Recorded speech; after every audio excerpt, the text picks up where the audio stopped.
I turned 26 this past March, and for the first time in my entire adult life, I finally understood why my birthday, September 14th, had passed through my childhood and adolescence like an ordinary Tuesday, year after year, while my younger brother's birthday, my cousin's birthdays, even our neighbors' birthdays, were celebrated in our house with cakes, decorations, and genuine excitement I had simply never once received.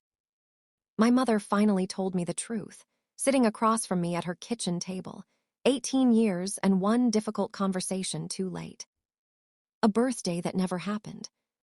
My name is Elena, and I grew up in a household outside Denver, Colorado, the older of two children born to my parents, Carol and Richard, in a family that, by every outward measure, appeared to function with genuine warmth and normalcy. Except, specifically on September 14th, my own birthday, a date that passed, every single year of my childhood and adolescence, with a conspicuous, deliberate absence of any acknowledgement whatsoever.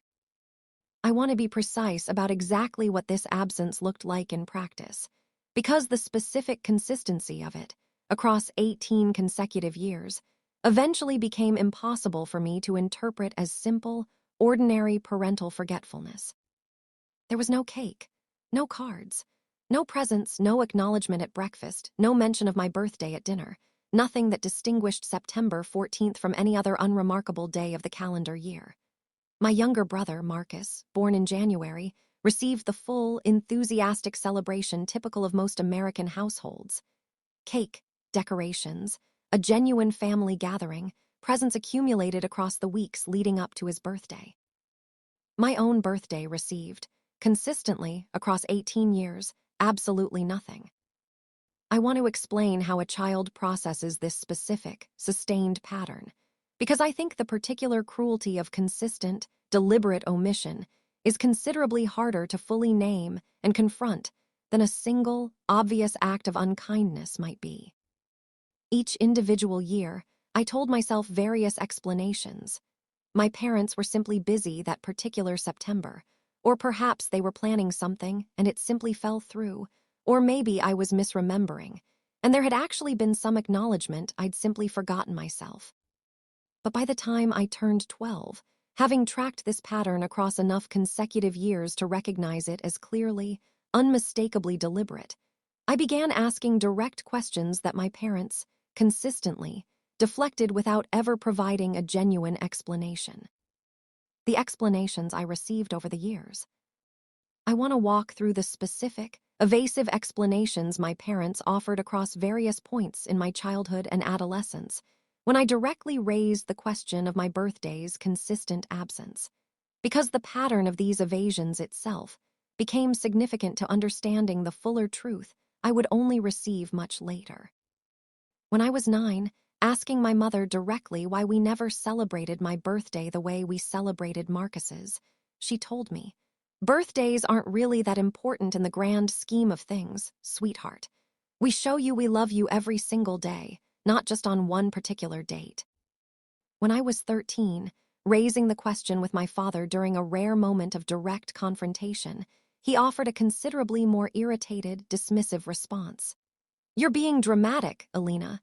We've celebrated your birthday plenty of times. I don't understand why this has become such a fixation for you."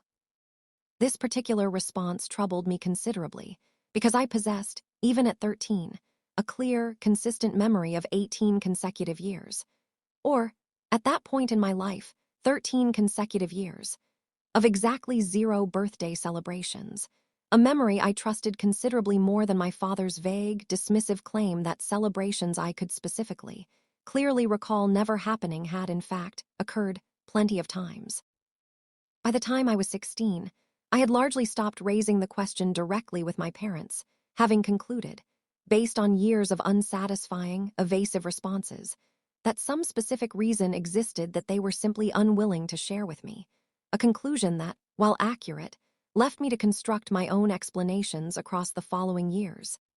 Explanations that, absent any actual information, tended toward the most painful possible interpretations.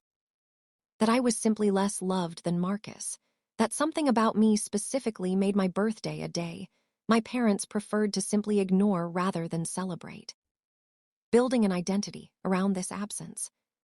I want to be honest about the specific, accumulated psychological weight this 18-year pattern created, because I think it matters for understanding both the genuine harm involved and the eventual complexity of the explanation I would finally receive. I developed, across my adolescence and into early adulthood, a genuine, persistent difficulty with birthdays generally, not simply grief about my own family's specific pattern, but a broader discomfort with birthday celebrations altogether, difficulty accepting acknowledgement or celebration from friends, and eventually, from my own husband, David, whom I married in 2022. I sought therapy specifically to address this pattern in my mid-20s, working with a therapist who helped me understand, gradually, that my discomfort with birthday celebrations reflected a genuine, understandable protective response to 18 years of consistent, unexplained parental absence on a day that, for most people, represents straightforward, uncomplicated celebration and acknowledgement. "I need you to understand," my therapist told me during one particularly significant session, "that what you experienced wasn't simply forgetfulness, based on the consistency and deliberateness you're describing. Whatever the actual reason behind it, your parents made a sustained, repeated choice, across nearly 2 decades, to withhold something that mattered genuinely to your development and sense of being valued within your own family. That choice deserves a real explanation, whenever and however you eventually receive it." Finally asking directly, I want to describe the specific circumstances that finally prompted my mother to provide the full, honest explanation I had been seeking, in various incomplete forms, for 18 years. My father passed away in early 2024, following a relatively brief illness, and in the months following his death, my mother and I found ourselves, for the first time in years, spending considerable extended time together, working through the practical logistics of settling his estate alongside the more significant, complicated grief of losing him. During one of these extended visits, several months after his death, I finally asked my mother the question directly. Without the deflection or defensiveness that had characterized my father's previous responses, framing it, deliberately, in a way that acknowledged I wasn't seeking blame or confrontation, but genuine, long overdue understanding. "Mom," I said, "I need you to finally tell me the real reason my birthday was never celebrated growing up. I've spent 18 years constructing my own explanations, most of them genuinely painful, and I think, now that Dad's gone, you're the only person left who can actually tell me the truth." The truth. My mother was quiet for a long moment before she began speaking, and what followed was an explanation that reorganized, considerably, my entire understanding of a pattern I had spent 18 years believing reflected something fundamentally lacking in how my parents valued me. "Before you were born," my mother said, "your father and I had another daughter. Her name was Marie. She was born on September 14th, 3 years before you, and she died the same day of a genetic heart condition none of the doctors had detected during my pregnancy. We buried her 3 days later, on what would have been her 3rd day of life had she survived." I sat completely still, absorbing information about a sister I had never once known existed, born and lost on the exact date that would eventually become my own birthday. "When you were born, 3 years later," my mother continued, "on that same date, September 14th, your father and I experienced something we were never fully able to explain to each other, let alone to you as you grew up. It felt, in some ways we couldn't fully process at the time, like an impossible, overwhelming collision of the worst day of our lives and the arrival of our second daughter, on the exact same calendar date. We loved you completely, Elena, from the very first moment.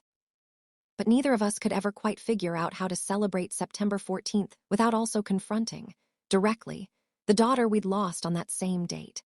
So we simply stopped acknowledging the day altogether, for both reasons simultaneously, rather than figuring out the genuinely difficult work of separating your birthday from Marie's death day in some way that might have let us celebrate you properly while also grieving her. Processing this new understanding, I want to be honest about the complicated, layered reaction I experienced upon finally receiving this explanation, because it complicated, considerably the simpler narrative of parental neglect or lesser love I had constructed across 18 years without this context.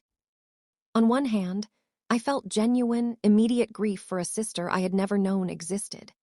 A specific, complicated grief for someone whose brief life and death had shaped my entire childhood in ways I'd never had the context to understand. Someone whose loss my parents had apparently carried, largely in silence, across my entire life without ever finding a way to share it with me directly. On the other hand, I felt a genuine, persistent anger that coexisted, uncomfortably, alongside this new grief and understanding. Anger that my parents had allowed 18 years to pass without ever explaining this to me, leaving me instead to construct my own, considerably more painful explanations about my own worth and lovability, when a genuine, if difficult, explanation about their unprocessed grief regarding Marie had existed the entire time, simply never shared. "Mom," I said, once I'd processed enough to respond clearly, "I understand, genuinely, why September 14th was so difficult for you and Dad. I'm not diminishing that grief, and I wish, more than almost anything, that I could have known my sister, even in some limited way, growing up.